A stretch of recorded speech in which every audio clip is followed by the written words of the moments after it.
दादी के कहवैया हमके पोता हो गुरुवर देवे करिहे।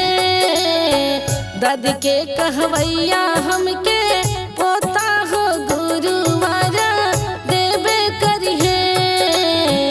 धैले हो बानी हम गुरु के चरनिया कुछ देवे करिहे।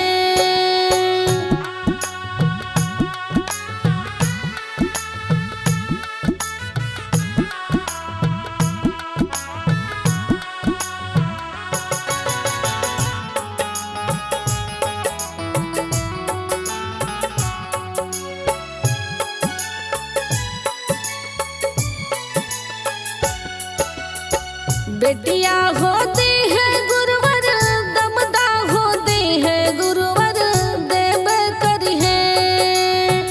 बेटिया होती है गुरुवर दमदा होती है गुरुवर देव करिहे।